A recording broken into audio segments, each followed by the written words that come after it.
are a lot of reasons why St. Charles kind of flourished with so much history. I think close proximity to St. Louis is part of that because you had a lot of movers and shakers in St. Louis, and lots of those people made an impression over here in St. Charles as well. The river cannot be, overstated enough as an important component to how this grew from a sleepy frontier town to a bustling city.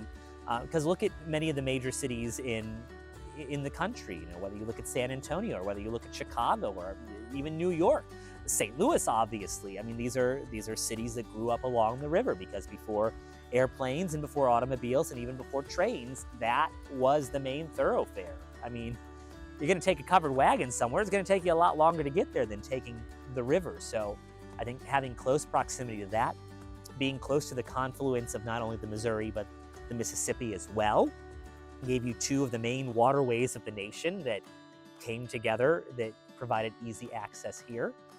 I think once it became the first state capital, that gave it clout as being a place where affairs of state were conducted.